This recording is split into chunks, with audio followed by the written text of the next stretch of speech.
Sport Express avec Samsé. Samsé, bravo les hommes en bleu.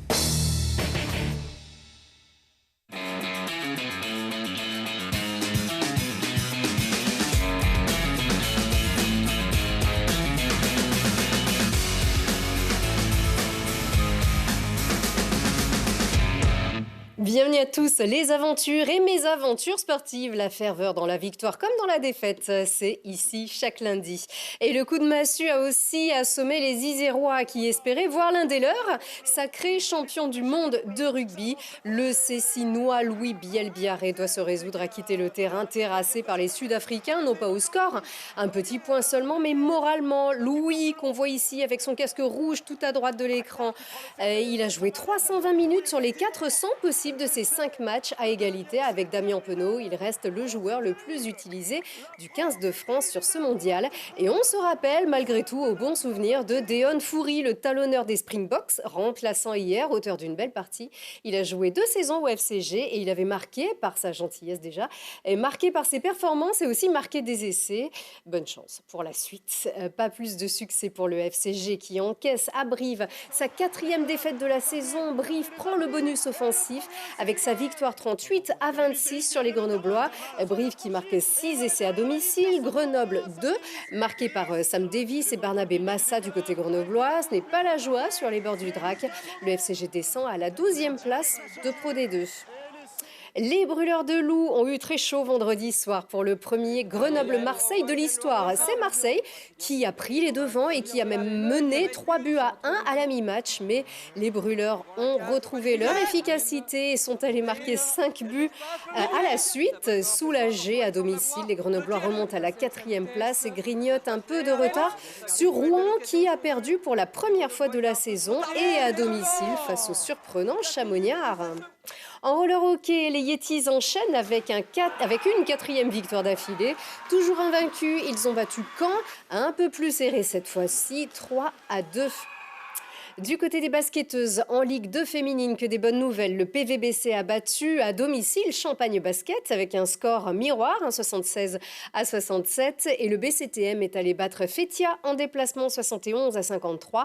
Mais dans la tronche est 3e, suivi des Voironnaises, 4e, avant le grand derby de samedi à Mélan. Et puis, se qualifie pour le 6e tour de Coupe de France de foot, après sa victoire 3-1 sur Pringy, dont un dernier but, pour la petite histoire, marqué par le gardien ébinois.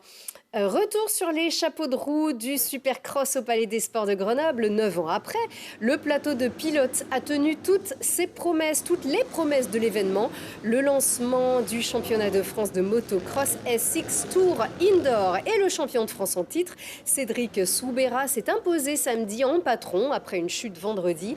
Face à ce beau succès populaire, les dates des 13 et 14 décembre 2024 ont été bloquées par les organisateurs pour accueillir l'étape finale.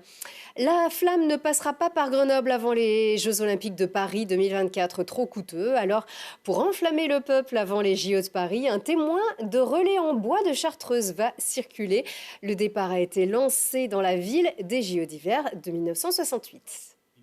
Ici aussi en Isère. Alors ce projet, président, dépasse... La torche des Jeux de Paris ne passera pas en Isère, mais le département souhaite malgré tout faire vivre la flamme de l'aventure olympique en lançant son propre relais. Les Isérois sont friands bien sûr de sport et d'olympisme et nous ne pouvions pas les priver d'avoir un relais. C'est vrai que nous avons organisé le nôtre, mais qui passera dans toutes les communes labellisées qui le souhaitent, et c'était notre vœu d'associer le maximum d'Isérois dans ces moments festifs tout au long de l'année. Décerné depuis 2019, le label Terre de Jeux engage les communes à faire la promotion du sport et des Jeux olympiques. Au total, en Isère, 95 collectivités ont été labellisées pour célébrer le sport. Certains athlètes isérois de haut niveau ont été invités à transmettre leurs expériences. On intervient beaucoup avec tous les différents ambassadeurs dans les collèges pour échanger sur notre vécu de sportif, sur nos expériences, sur tout ce que peut apporter le sport, pour essayer de motiver un petit peu ces jeunes à aller s'inscrire dans toutes les associations sportives qu'il peut y avoir autour de chez eux. Pour le lancement du relais Isère, 20 jeunes sportifs ont couru 9 km et ont transmis le témoin à 150 enfants. Transmettre, ça a toujours été quelque chose qui comptait pour moi, parce que le sport, ça permet d'inculquer plein de valeurs, voilà, donc c'est très important dès le plus jeune âge. Et du coup, de pouvoir faire un relais avec des plus jeunes et encore là, avec les jeunes de l'école d'athlétisme, c'est très sympa et ça permet de partager des choses. Après les communes de l'agglomération grenobloise, c'est le Grésivaudan qui recevra le témoin. Il traversera ensuite le département pendant 10 mois. Arrivée du relais prévu le 26 juillet prochain à Visil avec la diffusion de la cérémonie d'ouverture. Avant cela, il faut aller applaudir. L'équipe de France Espoir de foot, les Bleuets de Thierry Henry affrontent Chypre. Au Stade des Alpes demain mardi à 18h30, les U21 ont remporté leurs 2 premiers matchs de ces phases éliminatoires de l'Euro Espoir. 2 jours plus tard, le Stade des Alpes retrouve le FCG Rugby qui cette fois reçoit Montauban, 2e de Pro D2. Alors que les Grenoblois doutent à la 12e place, coup d'envoi jeudi donc. Et ce sera la 8e journée et c'est à 19h30. Les Brûleurs retrouvent Marseille demain mardi mais en déplacement. Vendredi, les Grenoblois reçoivent Bordeaux à 20h30 à Pôle Sud. Leurs homologues à roulettes, les Yetis de Grenoble, reçoivent Villeneuve samedi à 19h30 à la Halle Clémenceau. Et au même moment, au bout du parc, le GF38 jouera contre Valenciennes, 18e de Ligue 2 au Stade des Alpes pour le compte de la 11e journée du championnat. Coup d'envoi à 19h. Enfin, les basketteuses iséroises ne resteront pas invaincus toutes les deux, à moins d'un match nul au Charlet samedi soir. Le BCTM a déjà expérimenté. En Ligue 2 féminine, reçoit les promus, leurs voisines voironnaises du PVBC pour le premier derby de l'histoire de ce championnat. Et c'est à 20h. Et nous, on se retrouve lundi prochain. Très bonne semaine.